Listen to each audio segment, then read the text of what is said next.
เศร้านี่กับพ่อกันอยู่ในครัวอีกแล้วทุกคนสวัสดีตอนเศร้าๆจ้าหลินเลิกงานมากะดึกเนาะกะดึกก็จะเลิกงานตี 5 ครึ่งก็จะมาเข้าครัวเฮ็ดกับข้าวหอยอ้ายบ่าวหน้าส่วนเมนูนั้นคิดไว้ตั้งแต่เมื่อคืนนี้แล้วก็จะเป็นปลานิลทอดน้ำจิ้มแจ่วกับไข่ต้มก่อนอื่นก่อนที่จะเฮ็ดกับข้าวก็จะมาหุงข้าวแล้วก็ชงกาแฟไว้ก่อนเหมือนเดิมเหมือนทุกๆวันกาแฟนี่ชงไว้ให้อ้ายบ่าวหน้าเด้อจากนั้นหลินก็จะหมักปลาเตรียมทอดเป็นปลานิลที่หั่นชิ้นไว้แล้วเฮ็ดแบบนี้แหละมันจะค่อยทอดง่ายก็บ่ได้หมักใส่อีหยังหลายจ้าใส่แค่ผงปรุงรสอย่างเดียวพอเพราะว่าจะกินกับน้ำจิ้มแจ่วอยู่เนาะก็เลยบ่ได้หมักอย่างหลายตั้งกระทะใส่น้ำมันก่อนจะทอดก็ใส่เกลือลงไปน้ำจ้าเพื่อจะบ่ให้ปลาติดกระทะระหว่างนี่ก็จะมาเตรียมเครื่องไว้เฮ็ดน้ำจิ้มแจ่วก็จะใส่เป็นหอมแค่ซอยเตรียมไว้เลยแล้วก็หอมบัวน้ำเอามาหั่นมาซอยไว้คือกันอีกอย่างนึงก็คือบักนาวตอนแรกก็ว่าจะเฮ็ดน้ำจิ้มก่อนหั่นละเอาไปเอามาหั่นมาเบิ่งกระทะทอดปลาคือสิสุกแล้วนี่ก่อนถ้าปล่อยไว้ต่อก็คือสิไหม้นี่ละก็เลยมาตักปลาออกจากกระทะก่อนป้านินซื้อมาตัวใหญ่นะก็เลยให้เพิ่นเฮ็ดเป็นชิ้นๆให้เอามาใส่ตู้เย็นไว้แล้วก็มาแบ่งทอดสำนี่ละเป็นชิ้นๆแบบนี้หลินว่ามันทอดง่ายดีน้ำมันกระบอกกระเด็นหลายน้ำมาทีนี้ก็มาเฮ็ดน้ำจิ้มแจ่วเฮ็ดแบบ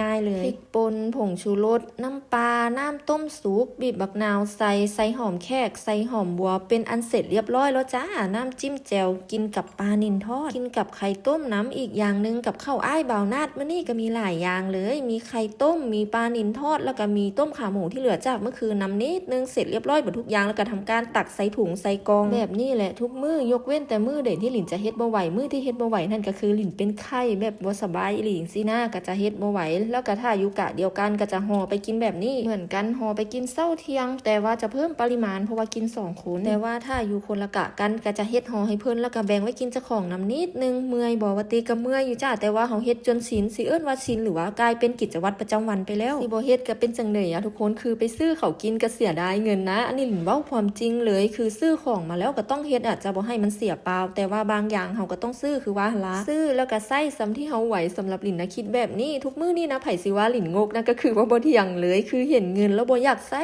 แต่มันก็หลีกเลี่ยงบ่ได้เนาะเอาเป็นว่าใส่ชีวิตอย่างมีสติในทุกๆวันก็พอสิว่าใส่แต่แนวจำเป็นมันก็บ่แม่นเสมอไปเพราะว่าบางอย่างที่ฟุ่มเฟือยนะเฮาก็ยังใส่อยู่งั้นก็เดินทางสายกลางแล้วกันทุกๆอย่างแค่พอดีพองามก็พอหลินบอกตัวเองไว้แบบนี้